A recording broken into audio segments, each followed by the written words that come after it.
Hello everyone. इस video में हम लोग आज डिस्कस करने वाले हैं MECP प्रोजेक्ट वर्क के बारे में। प्रोजेक्ट वर्क हम लोग कैसे बनाएंगे। प्रोजेक्ट वर्क बनाने से पहले हमें साइनॉप्सिस का अप्रूवल लेना पड़ता है। उसके बाद प्रोजेक्ट रिपोर्ट में क्या क्या ऐड करना होता है हमें, और प्रोजेक्ट रिपोर्ट बनाने के बाद इवैल्यूएशन कैसे होता है। इन सारी चीज़ों के बारे में इस वीडियो में हम डिस्कस करेंगे। और मैं 100% श्योर हूँ कि आप अगर ये वीडियो पूरी देखोगे तो आपको MECP प्रोजेक्ट वर्क में कोई भी दिक्कत नहीं आने वाली है। आपके सारे डाउट्स क्लियर हो जाएंगे। ओके, सो हम स्टार्ट करते हैं जनरल इन्फॉर्मेशन से। ये प्रोजेक्ट वर्क आपका 6 क्रेडिट का है। इसे आपको टाइप करके अच्छे से बाइंड करके सेंड करना है। अब अगर वर्ड लिमिट की बात करें तो आपको 15,000 से लेकर के 20,000 वर्ड्स तक, यानी 50 to 60 पेजेस आपके प्रोजेक्ट रिपोर्ट के होने चाहिए। 50 to 60 आप लोग सोचते हो कि बहुत ज़्यादा है, लेकिन रेफरेंसेस, इंट्रोडक्शन, सारा कुछ मिला करके ये 50 है। ऐसा नहीं है कि सिर्फ आपका जो कंटेंट है, मेन कंटेंट है, वो 50 to 60 पेज है। ये बोल रहा ओवरऑल जो आपकी प्रोजेक्ट रिपोर्ट है वो 50 to 60 पेजेस की होने चाहिए। तो इसके लिए ज़रूरी है कि आप अपना जो भी प्रोजेक्ट का थीम चुनो उसमें ज़्यादा स्कोप हो, ताकि आप उसमें ज़्यादा रिसर्च कर पाओ, तभी तो आप ज़्यादा लिख पाओगे ना। And you are free to write your project report in English और हिंदी लैंग्वेज। ओके, सो ये बात थी प्रोजेक्ट रिपोर्ट की कि ये इतने पेजेस के होंगे। बट प्रोजेक्ट रिपोर्ट बनाने से पहले जो प्रोसेस होता है वो होता है आपका प्रोजेक्ट प्रपोजल, या फिर इसी को हम कहते हैं प्रोजेक्ट साइनॉप्सिस। ये क्या होता है बेसिकली, मतलब आप जो भी प्रोजेक्ट जिस भी टॉपिक पे बनाने वाले हो उसका ओवरव्यू इसमें होता है, और इसके लिए आपको अपने सुपरवाइज़र से साइन करा करके अप्रूवल लेना पड़ता है। प्रोजेक्ट प्रपोजल पे आपको अपने सुपरवाइज़र का साइन लेना होता है, और साइन लेने के बाद इसकी हार्ड कॉपी आपको ये जो एड्रेस यहाँ पे दिख रहा है ना, MECP 101 course, block F, school of social science, IGNOU, Maidangarh, new Delhi, यहाँ पर आपको सेंड करना होता है। ये जो आप साइनॉप्सिस बना करके सेंड करोगे उससे पहले आपको एक फॉर्म लगाना पड़ता है। वो फॉर्म कैसा दिखता है वो मैं आपको अभी दिखाती हूँ। ये है वो फॉर्म। इसमें आपको अपने सारे डिटेल्स भरने हैं, और आपको अपने स्टडी सेंटर पे जा कर के अपने सुपरवाइज़र का साइन लेना है। उसके बाद वो साइनॉप्सिस जो आपने बनाया है इस फॉर्म को अटैच करके आपको उस एड्रेस पे सेंड करना है। अभी साइनॉप्सिस कैसे बनाते हैं, उसमें कौन कौन से पेजेस ऐड करते हैं, और बेसिकली उसमें क्या क्या हम लिखते हैं, इसके लिए मैंने ऑलरेडी एक सेपरेट वीडियो बनाया हुआ है। अगर आप जानना चाहते हो तो आप उस वीडियो को रेफ़र कर सकते हो, क्योंकि दोबारा एक ही चीज़ को बताने से वीडियो लेंदी हो जाएगा। ओके, ये फॉर्म फिल करके आपने उस एड्रेस पे अगर सेंड कर दिया तो वो लोग या तो आपकी प्रपोज़ल को अप्रूव करेंगे या फिर रिजेक्ट करेंगे। अब अगर आप प्रोजेक्ट साइनॉप्सिस या प्रोजेक्ट प्रपोज़ल भेज रहे हो तो उसके लिए यहाँ पर कुछ इंस्ट्रक्शन दिए हुए कि आपको एटलीस्ट 2 कॉपी बनानी है, और दोनों कॉपी पर अपने सुपरवाइज़र का साइन लेना है। एक कॉपी आप भेज दोगे क्योंकि दोबारा वो वहाँ से वो कॉपी रिटर्न नहीं आने वाली है। ओके, और ये बात का ध्यान रखना है कि जो भी टॉपिक आपने साइनॉप्सिस में मेंशन किया है सेम वही आपके प्रोजेक्ट रिपोर्ट में होना चाहिए। एक लेटर भी इधर से उधर हुआ तो आपका प्रोजेक्ट चेक नहीं होगा।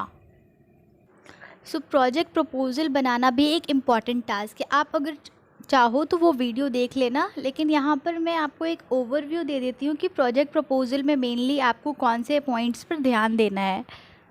ओके, ये कुछ पॉइंट्स है। उसमें टाइटल होना चाहिए, एक क्लियर कट ऑब्जेक्टिव होना चाहिए कि आप किस चीज़ पे वर्क करने वाले हो, उसके लिए आप रिसर्च कहाँ से करोगे, देन उसका आउटकम क्या होगा, यानी कंक्लूजन क्या होगा, क्या सल्यूशन निकलेगा, ये सारी चीज़ें आपके प्रोजेक्ट प्रपोज़ल में होनी चाहिए। वो जो फॉर्म मैंने अभी आपको दिखाया उसके साथ अटैच करके आपको ये सेंड करना है। बट उस फॉर्म को आपको साइन लेना पड़ेगा सुपरवाइज़र का। सुपरवाइज़र कौन होते हैं, इसके लिए आपको अपने स्टडी सेंटर पे जाकर कांटेक्ट करना पड़ेगा। वहाँ के कोऑर्डिनेटर जो होंगे वो आपको एक लिस्ट देंगे इन सारे सुपरवाइज़र्स की, और आपको जो बेटर ऑप्शन लगेगा आप वो खुद से चूज़ कर सकते हो। फिर आप उनसे जा कर के बात करना और उनका साइन लेना। वो जो सुपरवाइज़र होते हैं वो आपको प्रोजेक्ट वर्क में असिस्ट करते हैं। वो आपके प्रपोज़ल पे साइन तो करेंगे ही, लेकिन प्रोजेक्ट रिपोर्ट बनाने में भी मदद करेंगे। जैसे कि अगर आपको कहीं पर रिसर्च के लिए किसी स्कूल वगैरह या फिर किसी ऑर्गेनाइजेशन में जाना है, सो ये आपको एक लेटर देंगे जिसके थ्रू आप कहीं पर भी जाकर रिसर्च करा सकते हो। ओके, सो प्रपोज़ल बनाने से पहले तो सबसे इम्पॉर्टेंट है टॉपिक। सो टॉपिक हम कहाँ से चूज़ करेंगे? यहाँ की लिस्ट है, यहाँ पर आप चाहो तो इनमें से चूज़ कर सकते हो या फिर आपको जो सही लगे। टॉपिक आप वैसा ही चूज़ करना जिसका वाइडर पर्सपेक्टिव हो। लाइक आपको 50 टू 60 पेजेस के प्रोजेक्ट रिपोर्ट बनाने हैं, तो उतना स्कोप होना चाहिए उस टॉपिक पे कि आप रिसर्च करो, एनालाइज करो, ये सारी चीज़ें होनी चाहिए। ये जो टॉपिक है सिर्फ MECP 101 प्रोजेक्ट वर्क के लिए है। अगर कोई और कोर्स के स्टूडेंट इसे देख रहे हैं तो उनके लिए ये टॉपिक नहीं है। ओके, अब बात आती है कि हमने टॉपिक भी चूज़ कर लिया, सुपरवाइज़र के साइन भी ले लिए और साथ ही हमारा अप्रूवल भी आ गया। सो अब हमें क्या करना है? प्रोजेक्ट रिपोर्ट MECP 101 की कैसे बनानी है।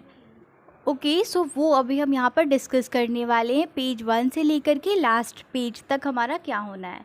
सो सबसे पहले स्टार्टिंग में आपको ये दो फॉर्म लगाने हैं। अब ये दो फॉर्म क्या है? एक फॉर्म ऑलरेडी मैंने आपको बताया था, वो प्रोजेक्ट प्रपोज़ल के लिए था।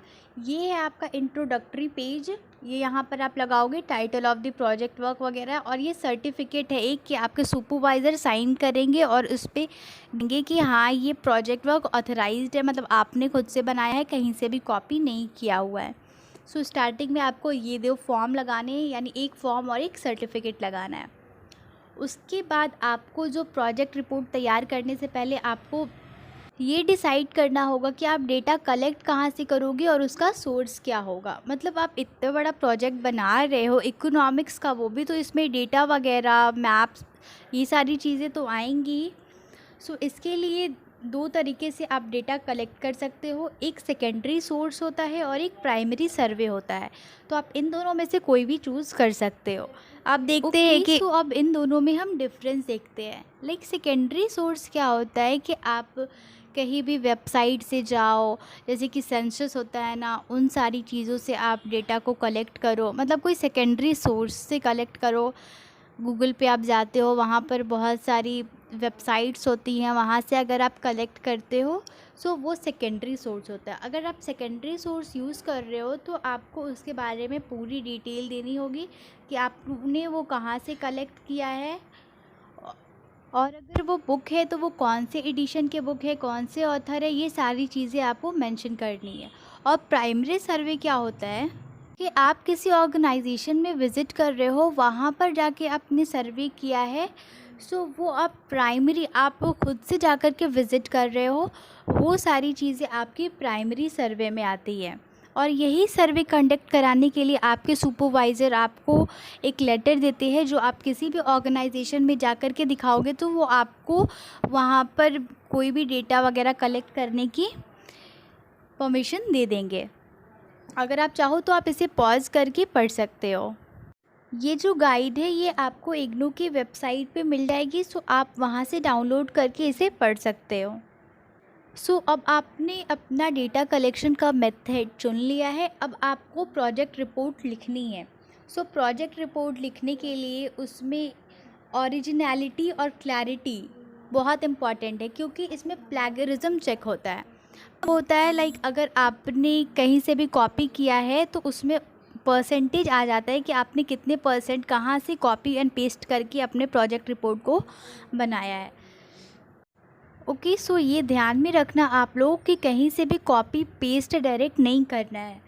और ये जो प्रोजेक्ट रिपोर्ट होगी उसमें पहले कवर पेज होगा जिसमें आपका प्रोजेक्ट का टाइटल वगैरह दिया होगा, आपका नाम, एड्रेस। सेकंड पेज में आपके प्रोजेक्ट रिपोर्ट के लिस्ट ऑफ टेबल, इंडेक्स होंगे।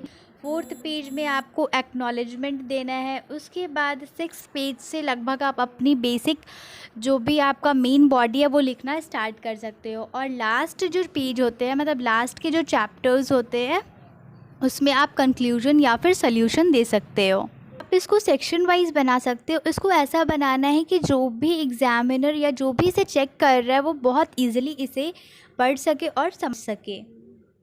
अब आपने अपनी प्रोजेक्ट रिपोर्ट को तैयार कर लिया है। अब बारी आती है रेफरेंस की। रेफरेंसेस वो पेज होता है जहाँ से आपने अपने सारे डेटा कलेक्ट किए हैं, कहाँ कहाँ से आपने सोर्स लिया है, वो सारी चीज़ें इसमें कवर होंगी। ये बहुत इंपॉर्टेंट पेज है, इसे स्किप नहीं करना है। यहाँ पे आप एग्जांपल देखो कि आप रेफरेंसेस कैसे दोगे। सपोज़ आपने कोई बुक ली है, उस बुक का नाम लिखोगे, आप उसके ऑथर का नाम लिखोगे, फिर आपने क्या वहाँ से लिया है, लाइक कोई पैराग्राफ कुछ भी वहाँ पर से लिया है। यहाँ पर मेंशन करना है कि ये चीज़ें मैंने इस बुक से उठाई हैं। ओके, ये रेफरेंसेस होते हैं और इसका भी मार्क्स आपको मिलता है। अगर आप ये नहीं लगाओगे तो मार्क्स डिडक्ट होगा।